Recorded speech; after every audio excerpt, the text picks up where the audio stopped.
Ola, as sports journalists and as fans, we like a bit of that, don't we? Like a little bit of peppery sort of smack talk. Yeah, I love it. And I don't think we get enough of it, really, in cycling these days. I think and it's partly, I guess, the problem with immediate journalism is that riders put their guard up. I think whenever we had social media first came on the scene, it was really exciting because riders finally had this way to express themselves directly with the fans and not have to go through agents and not have to go through journalists. But then, of course, the journalists pick up on every single tweet.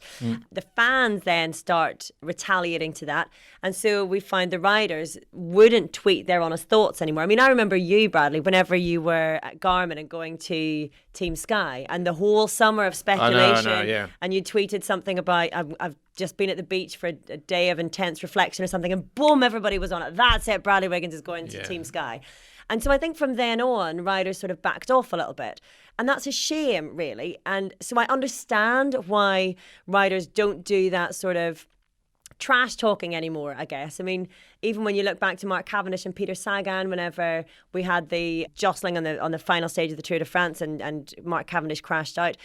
And you could just tell there were things that Cavendish wanted to really say, but he wasn't saying it. And he was saying, I understand, I'm being respectful and all the rest of it. And respect is obviously important in elite sport. But we need a bit of pantomime as well. But I'll tell you what it is. It is fun. I'll tell you what it is. I've said it before. Most cyclists are really insecure, really a lot of bravado, a lot of front. They're not really made up like boxers, for instance, or UFC fighters like a Tyson Fury, where they can just keep winding people up. And anything you say, you've got to be answerable to the next day outside the bus.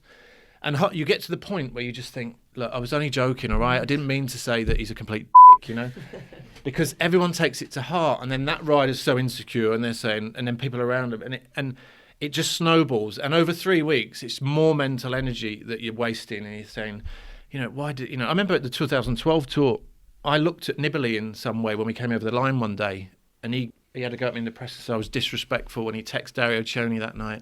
And I said, well, how did I look at him? I had glasses on, So then the next day, if you remember, we came across the line and I put my hand on his back. There's some, just to show the just respect. To rub it in. No, show the respect, like, come on, stop being such a sensitive little bastard, Yeah, but it's so that, and because it's just not worth the hassle, when you're out there for 3 weeks. You've got enough to deal with without this sort of pettiness. But things get blown out of proportion. They do. I think that probably leads into why Simon Yates said, who do you see as a big favourite? Me.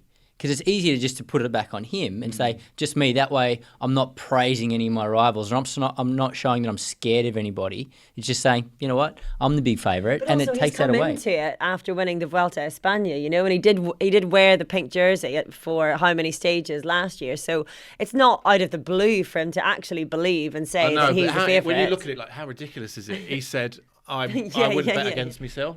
And then Nibali's like, that's disrespectful, and it's like we get Tyson Fury going, Anthony Joshua's a bum, and all this worst heavyweight we've ever had. Call me out, call me I know, and it's like all these little cyclists going, oh, that's horrible. Handbags. I know, and it's like how strong they are on the map. They're all these little weedy 68 kilo blokes in buses that are so insecure that they go, oh, that's disrespectful. But maybe that's why if we had more of it. I know that because I've been there. I was the moodiest of the lot.